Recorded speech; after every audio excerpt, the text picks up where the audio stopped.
ओम शांति 2 मार्च 2026 प्रातः मुरली बाबा कहउछंती मिठे बच्चे निजे जोगयुक्त स्थिति रे रही अन्य मानकु जोगर अभ्यास कराओ। जोग कराउथिबा आत्मार बुद्धि जोग केबे भी एणे तेणे जीवा उचित नुहे। निजे जोगयुक्त स्थिति रे रही अन्य मानकु जोगर अभ्यास कराओ। जोग कराउथिबा आत्मार बुद्धि जोग केबे भी एणे तेणे जीवा उचित नुहे। प्रश्न केउ पिला मानक उपरे बहुत बड़ दायित्व रही सेमाने केउ कथा प्रति निश्चित ध्यान देवा उचित। केउ पिला मानक उपरे बहुत बड़ दायित्व रही सेमाने केउ कथा प्रति निश्चित ध्यान देवा उचित। उत्तर जेउ पिला माने निमित्त टीचर होई अन्य मानकु जोग कराउछंती सेमानक उपरे बहुत बड़ गुरु दायित्व रही। जदि जोग कराइबा समय रे सेमानकर बुद्धि अन्य आड़े घुरुछि तेबे सेमाने सेवा परिवर्ते अपसेवा करुछंती। सेथिपाई सेमानकु एही ध्यान रखिबाकु हेबो जे मो द्वारा सर्वदा पुण्यर कर्म हेउ थाउ। गीत ओम नमो शिवाय। ओम शांति। बाबा समस्त संतान मानकु प्रथमे सम्मुखरे बसी लक्ष्य स्थित हेबा पाई दृष्टि देइथांती। जेपरि मु ब्रह्मा बाबा कहउछंती शिव बाबांक स्मृति रे बसिछि तुमे मध्य शिव बाबांक स्मृति रे बस।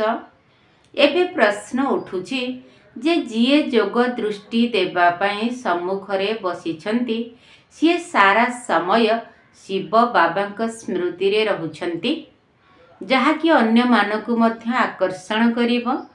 बाबांक स्मृति द्वारा बहुत शांति रे रहिब। जदि तुमे अशरीरी होई शिव बाबांक स्मृति रे रहिब तेबे अन्य मानकु मध्य शांत अवस्था को नेई जाई परिब।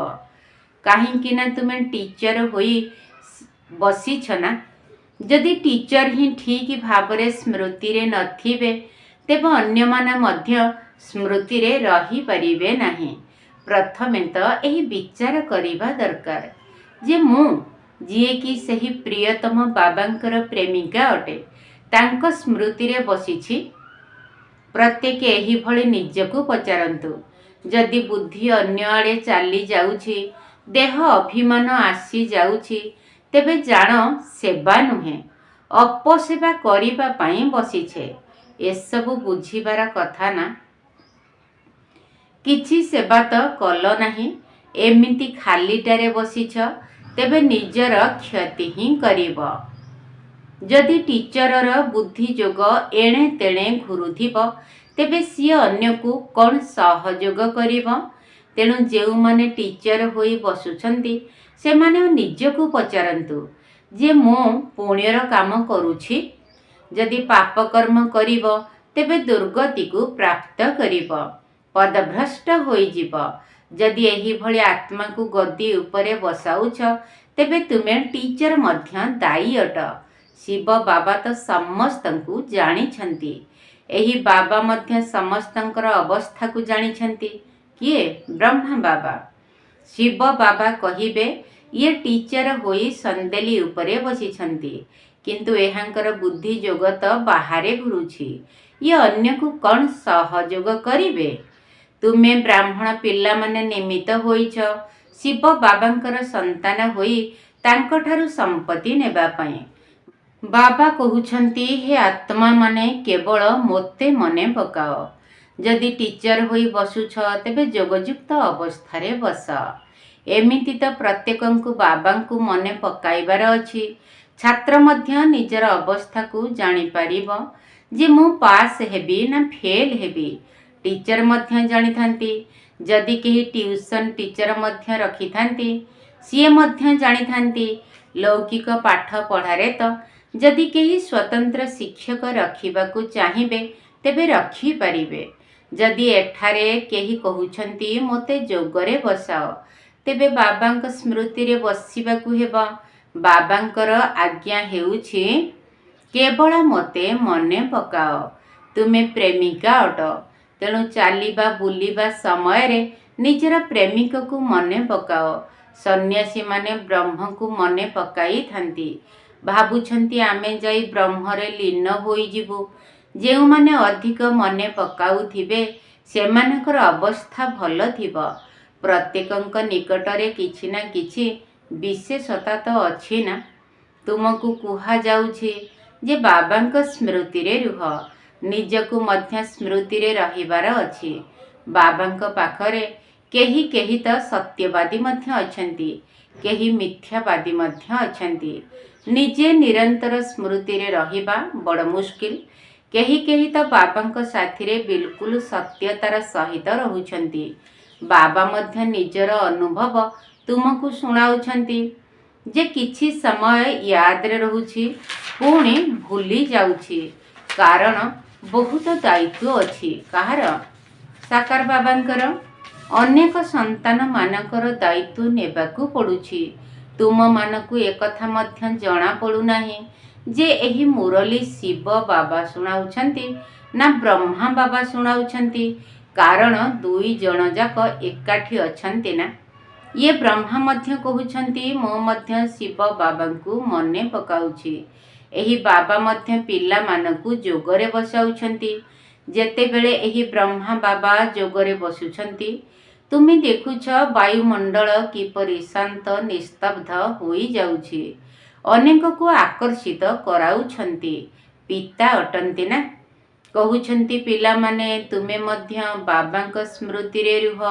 ନିଜକୁ ମଧ୍ୟ ସ୍ମୃତିରେ ରହିବାର ଅଛି, କେବଳ ପଣ୍ଡିତ ହେବାର ନାହିଁ। ସ୍ମୃତିରେ ନ ରହିଲେ ଅନ୍ତିମ ସମୟରେ ଫେଲ୍ ହୋଇଯିବ। ବାବା ମମ୍ମାଙ୍କର ତ ଉଚ୍ଚ ପଦ ରହିଛି, ବାକି ମାଳା ତ ଏବେ ତିଆରି ହୋଇନାହିଁ। ଏ ପର୍ଯ୍ୟନ୍ତ ଗୋଟିଏ ମଧ୍ୟ ଦାନା ବା ଆତ୍ମା ସମ୍ପୂର୍ଣ୍ଣ ହୋଇନାହାନ୍ତି। ଆଗରୁ ବାବା ମାଳା ତିଆରି କରୁଥିଲେ ପିଲାମାନଙ୍କ ସ୍ଥିତିକୁ ଉପରକୁ ଉଠାଇବା ପାଇଁ, କିନ୍ତୁ ଦେଖାଗଲା ଯେ ମାୟା ବହୁତଙ୍କୁ ହରାଇ ଦେଲା। ସବୁକିଛି ସେବା ଉପରେ ନିର୍ଭର କରୁଛି। ତେଣୁ ଯିଏ ସମ୍ମୁଖରେ ଯୋଗ କରିବା ପାଇଁ ବସୁଛନ୍ତି ତାଙ୍କୁ ବିଚାର କରିବାର ଅଛି ଯେ ମୁଁ ଭଲ ଟିଚର ହୋଇ ବସିବି, ନଚେତ୍ କହିଦେବା ଦରକାର ଯେ ମୋର ବୁଦ୍ଧି ଏଣେ ତେଣେ ଚାଲି ଯାଉଛି, ତେଣୁ ମୁଁ ଏଠି ବସିବାର ଯୋଗ୍ୟ ନୁହେଁ। ନିଜେ କହିଦେବା ଉଚିତ। ଏମିତି ବି ନୁହେଁ ଯେ କେହି ବି ଆସି ନିଜେ ନିଜେ ବସି ପଡ଼ିବେ। କେହି କେହି ଅଛନ୍ତି ଯେଉଁମାନେ ମୁଖରେ ମୁରଲୀ ଶୁଣାଉନାହାନ୍ତି କିନ୍ତୁ ଯୋଗରେ ରହୁଛନ୍ତି। କିନ୍ତୁ ଏଠାରେ ତ ଜ୍ଞାନ ଯୋଗ ଉଭୟରେ ଆଗୁଆ ହେବା ଦରକାର। ତୁମର ପତି ଅତି ସୁନ୍ଦର ଅଟନ୍ତି, ତେଣୁ ତାଙ୍କୁ ତ ବହୁତ ୟାଦ କରିବା ଦରକାର। ଶିବ ସାଜନକୁ। ଏଥିରେ ହିଁ ପରିଶ୍ରମ ରହିଛି। ବାକି ପ୍ରଜା ହେବା ତ ସହଜ କଥା। ଦାସ ଦାସୀ ହେବା କିଛି ବଡ଼ କଥା ନୁହେଁ।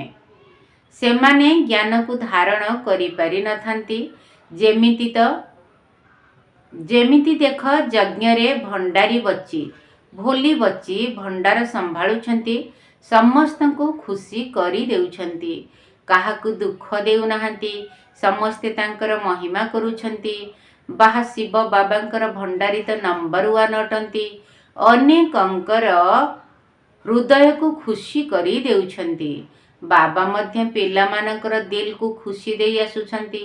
ବାବା କହୁଛନ୍ତି ଯେ ମୋତେ ମନେ ପକାଅ ଏବଂ ଏହି ଚକ୍ରକୁ ବୁଦ୍ଧିରେ ରଖ। ଏବେ ପ୍ରତ୍ୟେକଙ୍କୁ ନିଜର କଲ୍ୟାଣ କରିବାର ଅଛି। ନିଷ୍ଠାପର ଭାବରେ ସେବା କରିବା ଦରକାର। ତୁମକୁ ବହୁତ ଦୟାଶୀଳ ହେବା ଦରକାର। ମନୁଷ୍ୟ ଜୀବନ ମୁକ୍ତି ପାଇବା ପାଇଁ ବହୁତ ଧକ୍କା ଖାଉଛନ୍ତି। କାହାକୁ ବି ସଦ୍ଗତି ବିଷୟରେ ଜଣା ନାହିଁ। ଭାବୁଛନ୍ତି ଯେ ଯେଉଁଠାରୁ ଆସିଛୁ ସେହିଟାକୁ ଫେରିଯିବୁ। ସୃଷ୍ଟିକୁ ନାଟକ ବୋଲି ଭାବୁଛନ୍ତି, କିନ୍ତୁ ସେହି ଅନୁସାରେ ଚାଲୁନାହାନ୍ତି। ଦେଖ କେଉଁଠି କେଉଁଠି ମୁସଲମାନ ମାନେ ମଧ୍ୟ କ୍ଲାସକୁ ଆସୁଛନ୍ତି, କହୁଛନ୍ତି ଆମେ ବାସ୍ତବରେ ଦେବୀ ଦେବତା ଧର୍ମର ଅଟୁ, କିନ୍ତୁ ପରେ ମୁସଲମାନ ଧର୍ମକୁ ଚାଲି ଯାଇଛୁ। ଆମେ 84 ଜନ୍ମ ନେଇଛୁ। ସିନ୍ଧରେ ଓ ମଣ୍ଡଳୀକୁ ମଧ୍ୟ 5-6 ଜଣ ମୁସଲମାନ ଆସୁଥିଲେ, ଏବେ ମଧ୍ୟ ଆସୁଛନ୍ତି। ତେବେ ଆଗକୁ ରହିପାରିବେ କି ନାହିଁ ତାହା ତ ଦେଖାଯିବ। କାରଣ ମାୟା ତ ପରୀକ୍ଷା ନେଇଥାଏ। କେହି ତ ପକ୍କା ହୋଇ ରହିଯାନ୍ତି, ଆଉ କେହି ରହିପାରନ୍ତି ନାହିଁ। ଯେଉଁମାନେ ବାସ୍ତବିକ ଭାବରେ ବ୍ରାହ୍ମଣ ଧର୍ମର ହୋଇଥିବେ, 84 ଜନ୍ମ ନେଇଥିବେ, ସେମାନେ ତ କେବେ ବି ହଲିବେ ନାହିଁ। ବାକିମାନେ କୌଣସି ନା କୌଣସି କାରଣରୁ ଚାଲିଯିବେ। ଦେହ ଅଭିମାନ ମଧ୍ୟ ବହୁତ ଆସିଯାଉଛି। ତୁମମାନଙ୍କୁ ବହୁତଙ୍କର କଲ୍ୟାଣ କରିବାକୁ ହେବ, ନଚେତ ପଦ କ'ଣ ପାଇବ? ଘରଦ୍ୱାର ତ ଛାଡ଼ିଛ ନିଜର କଲ୍ୟାଣ ପାଇଁ। ବାବାଙ୍କ ଉପରେ କୌଣସି ଦୟା କରୁନାହଁ। ଯଦି ବାବାଙ୍କର ହୋଇଛ, ତେବେ ସେହିଭଳି ସେବା ମଧ୍ୟ କରିବା ଦରକାର। ତୁମକୁ ତ ରାଜପଦର ପୁରସ୍କାର ମିଳୁଛି। 21 ଜନ୍ମ ପାଇଁ ସଦା ସୁଖର ରାଜତ୍ୱ ମିଳୁଛି। କେବଳ ମାୟା ଉପରେ ବିଜୟ ପ୍ରାପ୍ତ କରିବାକୁ ହେବ ଏବଂ ଅନ୍ୟମାନଙ୍କୁ ମଧ୍ୟ ଶିଖାଇବାକୁ ପଡ଼ିବ। କେହି କେହି ଫେଲ୍ ମଧ୍ୟ ହୋଇଯାଉଛନ୍ତି। ଭାବୁଛନ୍ତି ରାଜ୍ୟପଦ ପାଇବା ତ ବହୁତ କଷ୍ଟକର। ବାବା କହୁଛନ୍ତି ଯେ ଏପରି ଭାବିବା ତ ଦୁର୍ବଳତା ଅଟେ।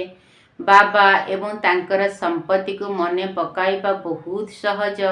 ପିଲାମାନଙ୍କ ଭିତରେ ରାଜ୍ୟପଦ ନେବାର ସାହସ ଆସୁନାହିଁ। ତେଣୁ ଭୀରୁ ହୋଇ ବସି ଯାଉଛନ୍ତି। ନା ନିଜେ ନେଉଛନ୍ତି, ନା ଅନ୍ୟକୁ ନେବା ପାଇଁ ସହଯୋଗ ଦେଉଛନ୍ତି। ତେବେ ପରିଣାମ କ'ଣ ହେବ? ବାବା ବୁଝାଉଛନ୍ତି ଯେ ରାତିଦିନ ସେବା କର। କଂଗ୍ରେସୀମାନେ ମଧ୍ୟ ଦେଶକୁ ସ୍ୱାଧୀନ କରାଇବା ପାଇଁ କେତେ ମେହନତ କରିଥିଲେ, କେତେ କଷ୍ଟ ସହନ କଲେ। ତେବେ ଯାଇ ତ ବିଦେଶୀଙ୍କ ଠାରୁ ରାଜ୍ୟ ନେଲେ। ତୁମକୁ ବି ରାବଣ ଠାରୁ ରାଜ୍ୟ ନେବାର ଅଛି। ସିଏ ତ ସମସ୍ତଙ୍କର ଶତ୍ରୁ। ଦୁନିଆକୁ ଜଣା ନାହିଁ ଯେ ଆମେ ରାବଣର ମତରେ ଚାଲୁଛୁ, ତେଣୁ ଦୁଃଖୀ ହୋଇଛୁ। କାହାକୁ ବି ସଚ୍ଚା ସ୍ଥାୟୀ ଆନ୍ତରିକ ସୁଖ ନାହିଁ। ଶିବ ବାବା କହୁଛନ୍ତି, ମୁଁ ତୁମମାନଙ୍କୁ ସଦା ସୁଖୀ କରିବା ପାଇଁ ଆସିଛି। ତେବେ ଶ୍ରୀମତରେ ଚାଲି ଶ୍ରେଷ୍ଠ ହେବାର ଅଛି। ସମସ୍ତ ଭାରତବାସୀ ନିଜର ଧର୍ମକୁ ଭୁଲି ଯାଇଛନ୍ତି। ଯଥା ରାଜାରାଣୀ ତଥା ପ୍ରଜା ସମସ୍ତେ ଭୁଲି ଯାଇଛନ୍ତି। ଏବେ ତୁମମାନଙ୍କୁ ଜ୍ଞାନ ମିଳୁଛି। ସୃଷ୍ଟିର ଚକ୍ର କିପରି ଘୁରୁଛି ତାହା ବି ବାରମ୍ବାର ଭୁଲି ଯାଉଛ। ବୁଦ୍ଧିରେ ଧାରଣ ହେଉନାହିଁ। ଯଦିଓ ବ୍ରାହ୍ମଣ ବହୁତ ହେଉଛନ୍ତି, କିନ୍ତୁ କେତେକ ଧାରଣାରେ ଦୁର୍ବଳ ହୋଇଥିବା କାରଣରୁ ବିକାରର ବଶୀଭୂତ ହୋଇଯାଉଛନ୍ତି। କହୁଛନ୍ତି ଆମେ ବିକେ, କିନ୍ତୁ ବାସ୍ତବରେ ବିକେ ନୁହନ୍ତି। ବାକି ଯେଉଁମାନେ ସମ୍ପୂର୍ଣ୍ଣ ରୂପେ ନିର୍ଦ୍ଦେଶ ଅନୁସାରେ ଚାଲୁଛନ୍ତି, ଅନ୍ୟମାନଙ୍କୁ ନିଜ ସମାନ କରୁଛନ୍ତି, ସେହିମାନେ ହିଁ ଉଚ୍ଚ ପଦ ପାଇପାରିବେ। ବିଘ୍ନ ତ ଆସିବ। କେତେକ ଜ୍ଞାନାମୃତ ପାନ କରୁ କରୁ ଛାଡ଼ି ଚାଲି ଯାଉଛନ୍ତି ଏବଂ ବିଘ୍ନ ପକାଉଛନ୍ତି। ଏହାର ମଧ୍ୟ ଗାୟନ ଅଛି ଯେ ସେମାନଙ୍କ ପଦ କ'ଣ ହେବ। କେତେ ମାତାମାନେ ତ ବିକାର ପାଇଁ ମାଡ଼ ମଧ୍ୟ ଖାଉଛନ୍ତି। କହୁଛନ୍ତି ବାବା, ଏହି ଦୁଃଖକୁ ଟିକେ ସହନ କରିଯିବୁ। ମୋର ବାବା ହିଁ ମୋର ପତି ଅଟନ୍ତି ନା। ମାଡ଼ ଖାଇଲେ ମଧ୍ୟ ମୁଁ ଶିବ ବାବାଙ୍କୁ ୟାଦ କରୁଛି। ସେମାନେ ମଧ୍ୟ ବହୁତ ଖୁସିରେ ରହୁଛନ୍ତି। ଏହିଭଳି ଅସରନ୍ତି ଖୁସିରେ ରହିବା ଉଚିତ। କାହିଁକି ନା ବାବାଙ୍କ ଠାରୁ ଆମେ ସମ୍ପତ୍ତି ନେଉଛୁ, ଅନ୍ୟମାନଙ୍କୁ ମଧ୍ୟ ନିଜ ଭଳି କରି ଚାଲିଛୁ। ବାବାଙ୍କର ଏହି ଶିଳି ଚିତ୍ର ବହୁତ ମନେ ରହୁଛି। ବାବା ଏହାକୁ ବଡ଼ ମହତ୍ତ୍ୱ ଦେଉଛନ୍ତି। ଯେଉଁ ପିଲାମାନେ ବିଚାର ସାଗର ମନ୍ଥନ କରି ଏହିଭଳି ସବୁ ତିଆରି କରୁଛନ୍ତି, ବାବା ମଧ୍ୟ ତାଙ୍କୁ ଧନ୍ୟବାଦ ଦେଉଛନ୍ତି। ନହେଲେ ଏଭଳି ମଧ୍ୟ କହିବା, ବାବା ହିଁ ସେହି ପିଲାମାନଙ୍କୁ ଏହା ଅନୁଭବ କରାଇଛନ୍ତି, ଯେଉଁମାନେ ସବୁ ଚିତ୍ର ପ୍ରଦର୍ଶନୀ ତିଆରି କରୁଛନ୍ତି। ଶିଳି ଚିତ୍ର ବହୁତ ସୁନ୍ଦର ତିଆରି କରିଛନ୍ତି। ତେଣୁ 84 ଜନ୍ମକୁ ତୁମେ ଜାଣିବା ଦ୍ୱାରା ସାରା ସୃଷ୍ଟିର ଆଦି ମଧ୍ୟ ଅନ୍ତକୁ ଜାଣି ଯାଇଛ। ଏହା ଫାଷ୍ଟ କ୍ଲାସ ଚିତ୍ର ଅଟେ। ଶିଳି ତ୍ରିମୂର୍ତ୍ତି ଗୋଲା ଚିତ୍ରଠାରୁ ମଧ୍ୟ ଏଥିରେ ଭଲ ଜ୍ଞାନ ରହିଛି। ଆମେ ଏବେ ଉପରକୁ ଚଢ଼ୁଛୁ। କେତେ ସହଜ କଥା। ବାବା ଆସି ଲିଫ୍ଟ ଦେଉଛନ୍ତି, ଅର୍ଥାତ୍ ସହଜରେ ଉପରକୁ ଉଠାଉଛନ୍ତି। ଆମେ ଶାନ୍ତିରେ ବାବାଙ୍କ ଠାରୁ ସମ୍ପତ୍ତି ନେଉଛୁ। ଶିଳିର ଜ୍ଞାନ ବହୁତ ଭଲ। ଏହା ବୁଝାଇବାକୁ ହେବ ଯେ ତୁମେ ତ ହିନ୍ଦୁ ନୁହଁ, ତୁମେ ଦେବୀ ଦେବତା ଧର୍ମର ଅଟ। ଯଦି କହିବେ ସତରେ କ'ଣ ଆମେ 84 ଜନ୍ମ ନେଇଛୁ, ତେବେ କୁହ, ଆରେ ତୁମେ କାହିଁକି ବୁଝୁନ? कि आमे माने 84 जन्म नेइछु बोली एबे शिली चित्र को मने पकाओ तेबे पुणी प्रथम नंबर रे आसी जीवो। आम कूलर होइथिले एभली प्रश्न करिब नाही जे समस्ते कोन 84 जन्म नेबे। आरे तुमे काहेकि भाबुछ जे आमे डेरी रे आसीछु। बाबा सबु पिल्ला मानकु कहउछंती तुमे भारतवासी 84 जन्म नेइछ। एबे पुणी निजर संपत्ति निय स्वर्ग को चल। तुमे पिल्ला माने जोगरे बसिबा समय शिली चित्र को मने पकाइले बहुत खुशी लागिबो। आमे 84 जन्मर यात्रा पूर्ण करिछु। एबे आमे फेरी जाउछु। केते खुशी लागुछि। सेवा करिबारे मध्य उत्साह रहिबा उचित। बुझाइबार उपाय मध्य बहुत मिलुछि। शिली चित्र संबंध रे बुझाओ। चित्र तो सबु थिबा दरकार ना। त्रिमूर्ति चित्र मध्य दरकार। बाबा मध्य कहउछंती जे तुमे मोर भक्त मानक पाखकु जाओ। से मानकु एही ज्ञान सुनाओ। से माने तुमको मंदिर रे ही मिलिबे। मंदिर मानकरे मध्य शिली चित्र उपरे बुझाई परिबो। सारा दिन बुद्धि रे एही कथा रहु जे आमे किपरि बाबांकर परिचय देबा, काहार कल्याण करिबा। दिन को दिन बुद्धिर ताला खोली खोली चलिबो। जेउ मानकु संपत्ति पाइबार थिबो से माने आसीबे। दिन को दिन नुआ नुआ आत्मा माने आसी ज्ञान जोग शिक्षा करूछंती। काहा काहा उपरे मायार प्रभाव पड़ी गले बाबा को बुझाइबाकू पड़ी थाए। किंतु से माने बुझी पारंती नाही जे मो उपरे ग्रह जारी रहिछि। तेणु मो द्वारा सेवा हेउ नाही। सारा दायित्व तुम मानक उपरे ही रहिछि। निज समान ब्राह्मण तैयारी करी चल। सेवारे रहिबा द्वारा बहुत खुशी मिली थाए। बहुतंकर कल्याण होई थाए।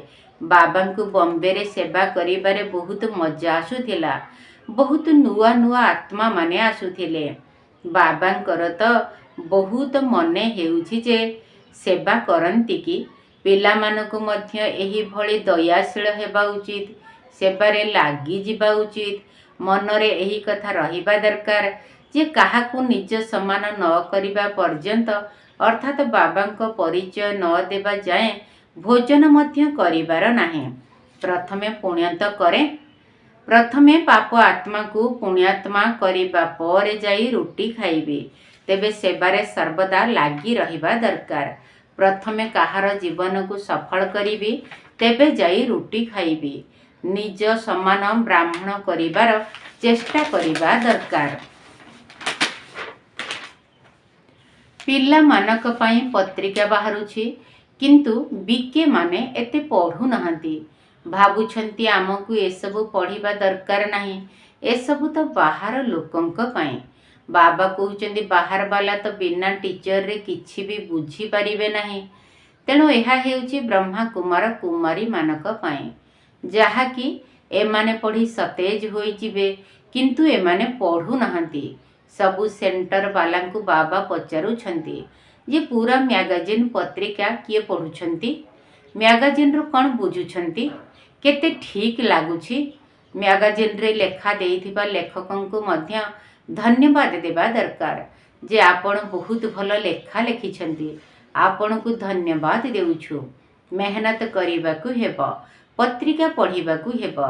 एहा हेउछि पिल्ला मानकु सतेज करिबा पई पत्रिका। किंतु पिल्ला माने पढ़ु नहंती। जेउ मानकर नाम विख्यात अटे से मानकु समस्ते डाकुछंती। बाबा भाषण करिबा पई आम पाखकु अमुककु पठांतु। तेबे बाबा बुझी जाउछंती जे निजकु भाषण करिबा जणा नाही। सेथि पई तो डाकुछंती। तेणु सेवा योग्य पिल्ला मानकु केते सम्मान देबा दरकार।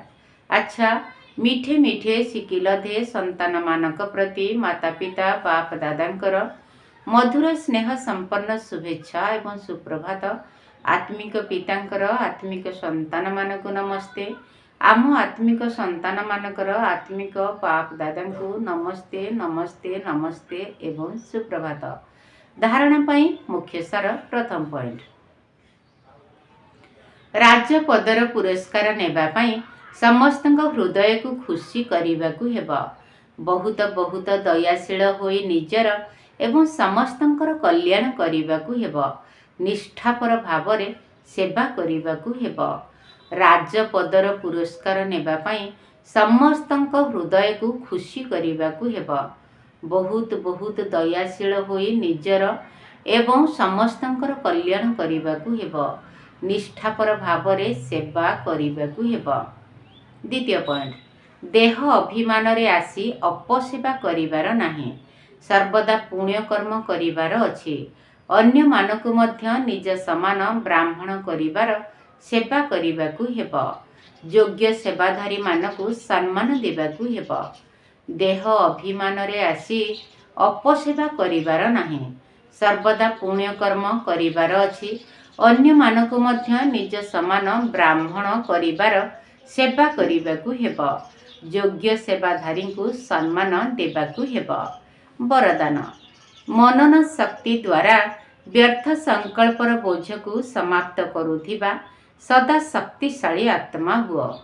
ମନନ ଶକ୍ତି ଦ୍ୱାରା ବ୍ୟର୍ଥ ସଂକଳ୍ପର ବୋଝକୁ ସମାପ୍ତ କରୁଥିବା ସଦା ଶକ୍ତିଶାଳୀ ଆତ୍ମା ହୁଅ। ଆତ୍ମା ଉପରେ ବ୍ୟର୍ଥର ହିଁ ବୋଝ ରହିଛି। ବ୍ୟର୍ଥ ସଂକଳ୍ପ, ବ୍ୟର୍ଥ ବାଣୀ, ବ୍ୟର୍ଥ କର୍ମ, ଏହା ଦ୍ୱାରା ହିଁ ଆତ୍ମା ଭାରୀ ହୋଇଯାଇଥାଏ। ଏବେ ଏହି ବୋଝ ଗୁଡ଼ିକୁ ସମାପ୍ତ କର। ଏଥିପାଇଁ ସର୍ବଦା ସେବାରେ ହିଁ ବ୍ୟସ୍ତ ରୁହ। ମନନ ଶକ୍ତିକୁ ବଢ଼ାଅ। ମନନ ଶକ୍ତି ଦ୍ୱାରା ଆତ୍ମା ଶକ୍ତିଶାଳୀ ହୋଇଯିବ। ଯେପରି ଭୋଜନକୁ ହଜମ କରିବା ଦ୍ୱାରା ରକ୍ତ ତିଆରି ହୋଇଥାଏ, ସେହିପରି ଜ୍ଞାନକୁ ମନନ ଚିନ୍ତନ କରିବା ଦ୍ୱାରା ଆତ୍ମାର ଶକ୍ତି ବୃଦ୍ଧି ହୋଇଥାଏ। ସ୍ଲୋଗାନ, ଯେଉଁମାନେ ନିଜର ସ୍ୱଭାବକୁ ସରଳ କରିଦିଅନ୍ତି ସେମାନଙ୍କର ସମୟ ବ୍ୟର୍ଥରେ ଯାଏ ନାହିଁ। ଯେଉଁମାନେ ନିଜର ସ୍ୱଭାବକୁ ସରଳ କରିଦିଅନ୍ତି ସେମାନଙ୍କର ସମୟ ବ୍ୟର୍ଥରେ ଯାଏ ନାହିଁ।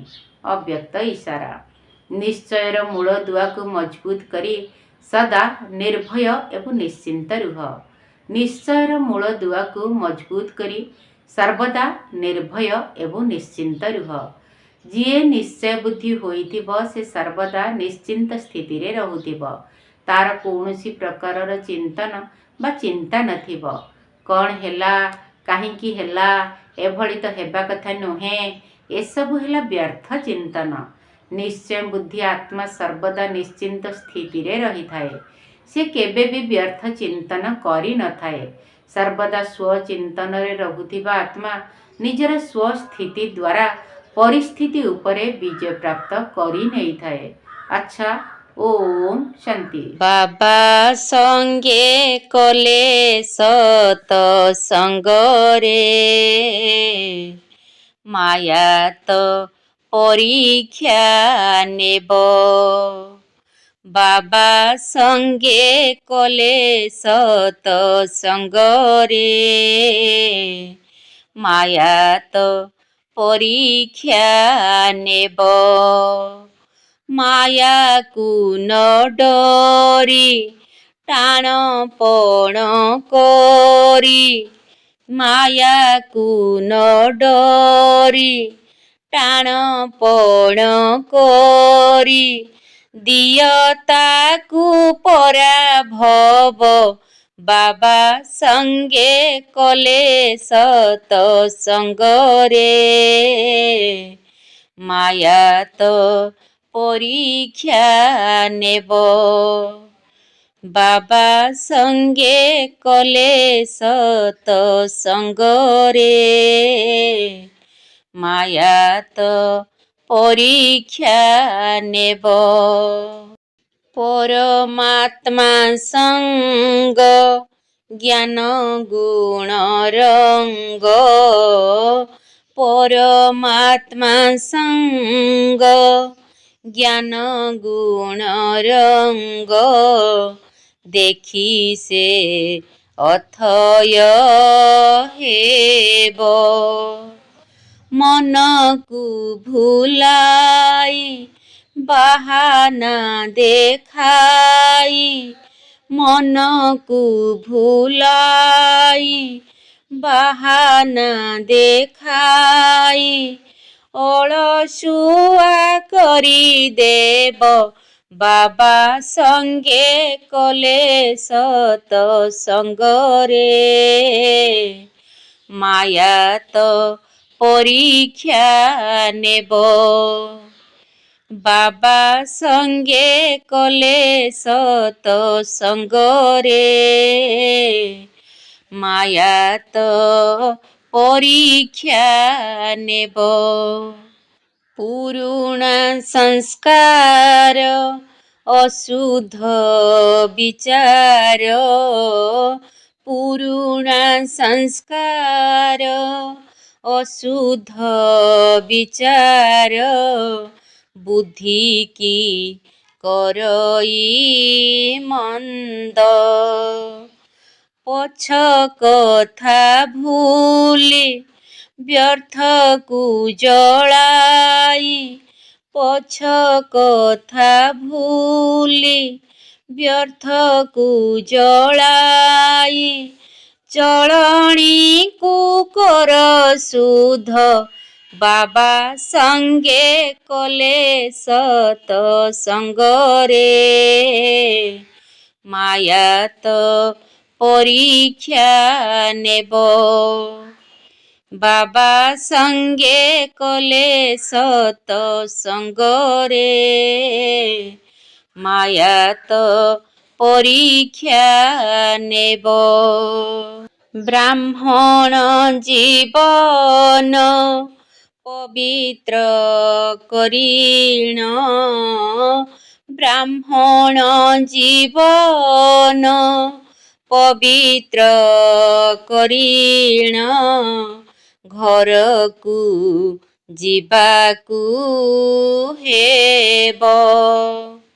ବାବାଙ୍କ ସାଥିରେ ଯୋଡ଼ି ହୋଇଥିଲେ, ବାବାଙ୍କ ସାଥିରେ ଯୋଡ଼ି ହୋଇଥିଲେ, ସହଜରେ ଉଡ଼ିଯିବ। ବାବା ସଙ୍ଗେ କଲେ ସତ ସଙ୍ଗରେ ମାୟା ତ ପରୀକ୍ଷା ନେବ।